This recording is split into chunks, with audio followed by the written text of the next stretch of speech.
What's up, military millionaires? Here with John again because I don't know, I got him outside to do video and we decided we were going to do another one, and I don't actually remember what we said we were going to talk about. What were we going to talk about? We are going to talk about networking and wasting people's time and why you shouldn't do it.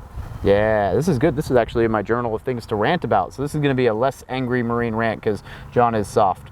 So he's a civilian now. Born again. You're leading this one off. It was your idea. Intro.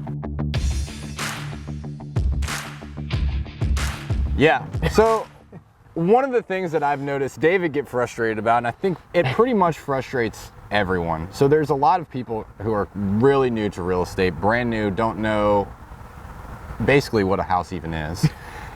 And they decide, instead of doing their research on Google, they want to reach out to someone that's been doing this for a really long time and has a lot of experience, and they're going to ask them these questions that they could probably find on Google. Now that's fine. Typically people like David are very nice, they're very polite, and they're not going to tell you to go screw off. Soft. David's very soft. But one thing that we would like to talk about is when you're dealing with people that are in general successful or just highly driven. If you're familiar with the DISC profile, David and I are very high Ds, and I think a lot of people that are into real estate are pretty high on the D side of the DISC profile. And what that means is, to a high D, your time is worth way more to you than money. So I was talking to someone a couple days ago, and he put it like this. So he would rather someone steal $1,000 from him than waste 1 hour of his time. And I think that's pretty much the same. You know, I would say I'm pretty much on the same boat. I don't know about 1,000, but maybe not 1,000. I'd be pushing up in the high hundreds. You know, so it's something that I see a lot with you, where you'll schedule a call with somebody that's brand new. They just want to pick your brain, and then they don't show up, and you cancel your plans. Maybe we were going to go on a workout. There's been a few times David and I work out from 5 to 6 in the morning. He will schedule calls. When the gyms are open. When the gyms are open. He will schedule calls at 4:30, or he'll schedule calls at 6 a.m. on the dot. And so he'll leave the gym early, go sit in his car to do this phone call. And I would say about 3 or 4 times now in the last month or two, there's been times where he's left the gym early or didn't go on a ride, and someone just didn't call. Now, think about what that does to your reputation. Think about later if you do decide to get, you get bigger into real estate and someone asks David about you. Think about what that's going to go. Now, I'd like to pass it on to you because you've had a little bit more experience with this. So maybe now I won't sound like such a prick. So this is a topic that John and I talk about sometimes, and I'm like, man, like, it's one of those things you don't really talk about publicly because there's not really a way to say it without sounding like an asshole, right? Like, so let me just preface that I want to connect with all of you, and I want to talk to all of you. But I also didn't make 300 YouTube videos and a blog post every week for the last 2.5 years, which is not always an easy feat to do, full of content for somebody to not look at it and then ask me the same question that I could have, that's in the content. Like, I get it if it's a complex scenario, but sometimes the questions I get are just like, well, how do I analyze a deal? I've got like 4 articles on that and 2 videos, or maybe more. How do I choose a market? It's right there. And so what I tell people is like, here's my Start Here page, and my Start Here page has like a breakdown of like 15 or 20 articles, like how to choose a market, how to analyze a deal, how to find a lender, how to, and they're not all like how to, some of them are like marketing stuff. So I would say if you're going to reach out to someone who's got a following or content or whatever, definitely look through what they got just to make sure that you've touched base, or even if you reference it, like if someone came up and was like, hey, I read your article on this, I still don't understand this. Like,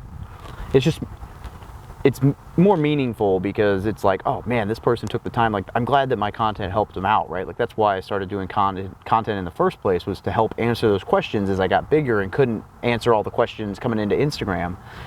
But yeah, if you schedule a call with me and then you just no call, no show, I mean, I understand stuff comes up, but if you don't even touch base, like what I'll usually do is I'll leave it for the day.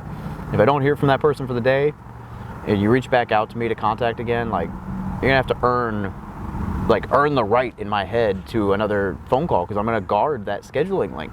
Now, if you reach out and something came up, like, we're military, I totally get it. Like, there's a good chance that you could have a shovel and you're like stirring shit out in, you know, the desert somewhere. I don't think we do that anymore, but I do it all the time. yeah, I mean, maybe. Sometimes I reminisce and I just like stir the toilet, and anyway, I'm leaving that in there. That's Yeah, you know, and it is what it is. I wanted to add something. So I was actually reading this book, Ego is the Enemy. Have you ever, okay, so David hasn't read it yet. But I actually screenshotted a quote, and the quote ties into this pretty well. He's read it. Shout out to David Campbell for recommending it. Entitlement assumes this is mine, I've earned it. At the same time, entitlement nickels and dimes other people because it can't conceive of valuing other person's time as highly as its own. So what that says to me now, when people, for example, I think David Green mentioned this on the podcast once, that he has people reaching out to him on Instagram asking him questions about the Burr book without actually reading the Burr book. So what that says is the $20 to $25 that it costs to buy the Burr book is more important than the value of his time. Yeah. And for someone who doesn't know, writing a book is not fast. So. Right. Yeah. You've been spending a lot of time. No, I'm just kidding. I've been at it for a while and it ain't done. So. Yeah. So anyway, that was kind of covered everything, but it might be a good tip if you're getting into the industry, whether you're getting as a real estate agent, any type of real estate professional, or you're just interested in investing in general. Definitely seek out a mentor, but take into consideration their time. Yeah, so if the bottom line is this, look, like coming from someone who's getting busy enough that I have to actually worry about guarding my schedule and this is becoming an issue, it makes me sound kind of, I don't know what the word is, not conceited, but not narcissistic. Maybe narcissistic, like to be like, my time, you know, but if you schedule a call with someone, call. Or reschedule or cancel beforehand, like not like 3 minutes beforehand, but like the day before, right? Like don't no-show. That's just bad business. Even if you're not interested anymore, or you, especially like when people schedule a call with me, they reached out to me. I'm not reaching out to them. So, you know, if you're not interested anymore, like let me know, because you reached out to me. But especially in that situation, but let people know. So if you schedule a call. If you're reaching out to someone who's got an audience, you know, look through their stuff. Be familiar with their stuff. Like if I'm going to have someone on my podcast, you best believe and they're an author, you best believe I'm going to have at least done, you know, quick notes or spark notes or whatever on their book, but I'll try to read the whole book before I have them on my podcast so that I can talk about it or at least know where they're coming from, because that's the nice thing to do. And yes, I'll pay for the book, although a lot of people send me the book for free, but, you know, but I'll pay for the book. Shoot, sometimes I'll buy a book just to hopefully be able to get a hold of the person afterwards, because it's much more personalized to reach out to them after you can mention something they wrote about. So if you schedule a call, learn something about them before you reach out, but don't just do the like, how can I add value? Because when you say like, how can I add value, what you're assuming is like, you're in essence saying like, hey, here, can you take some time to figure out what you want me to do for you, even though you don't know my strengths and weaknesses? Try to be more specific. So try to give some examples, and these aren't like, I'm so awesome. In fact, here, I'll give you an example that hasn't even happened yet. David Osborne came and spoke to our mastermind, and I wanted to do something to add a little value to him. While he spoke to our mastermind, he was playing golf. So I just ordered like a set of like 6 to 12, I don't even know how many it was, custom golf balls with my logo, like the Military Millionaire brand or whatever on it. And I'm gonna send them to him. And it's not even a big thing, that doesn't add value, but it's a personal, like, thank you. Like, hey, I know you were playing golf, so I know you like golf. Here's some golf balls. You can basically beat the shit out of my brand while you're golfing. And hey, if you hate me, awesome. If you don't hate me, cool. You get to beat my brand up, whatever.